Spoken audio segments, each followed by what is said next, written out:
Hi everyone, it's Joy here, your Diversity Abroad influencer, and today I'm going to be talking about identity while abroad. So I identify as a Black African American who is also female, and I've been studying in Salvador and Sao Paulo, Brazil. I was there for 3 weeks, and I'm taking the time to reflect on how different it was to be in a different space.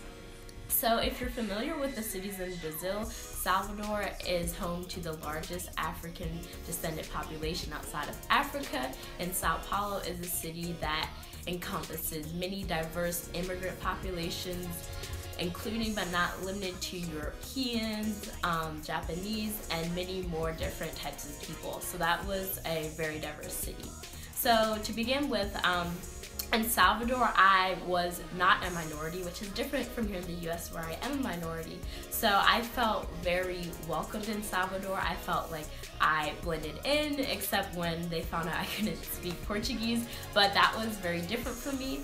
And then going to Sao Paulo after being in Salvador for 2 weeks was very shocking because it threw me back into the realm of being a minority again, but also it was surprising because I was a minority, but there are a lot of diverse populations that were surrounding me.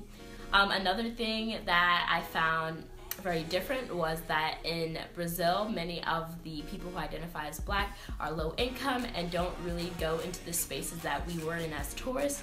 So especially in Sao Paulo, where we would go to nicer restaurants or shopping in nicer stores, I would get looks just because of the fact that they don't see people of my color going there frequently because of the social, economic, and racial divide that exists in Brazil.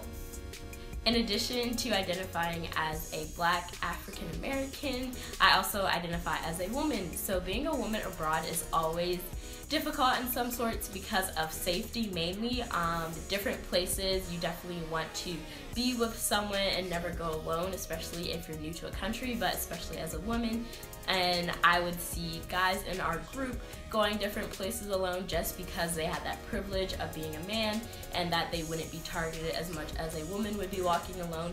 So I think that's the main thing I noticed when I was abroad, that I always would have to make sure I was with some other people. And I'm also really short and I'm small, so that just adds on top of that the fact that I need to be extra cautious about my safety when traveling.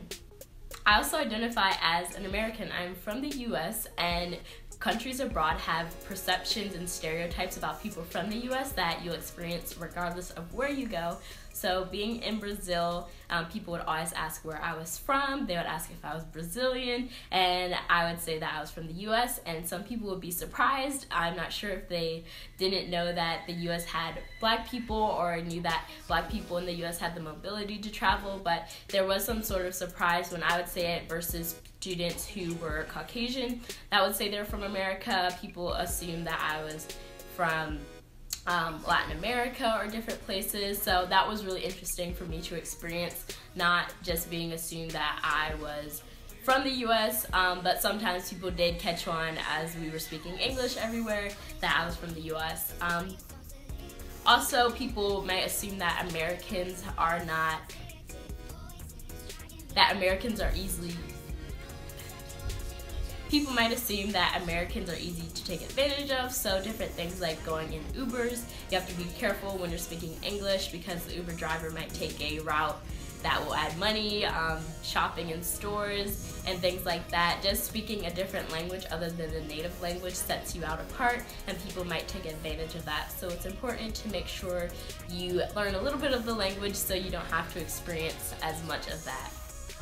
In Brazil, I was also taking a course, and my course had about 20 students in it, and this was a really diverse group, which is what I was really happy about. Our discussions were very enriched because we had people who were African American, Asian, Latin American, different representations were in our group, which made traveling very, very interesting because we got to see how people who've never been a minority went into a space where they were a minority and vice versa. So I feel like those conversations were much more deeper because we all had different experiences that we were able to share. So that is my experience being a minority abroad and how I identify as a Black African American woman who is also going to Brazil, a space where they don't see people like me traveling there often. So definitely take these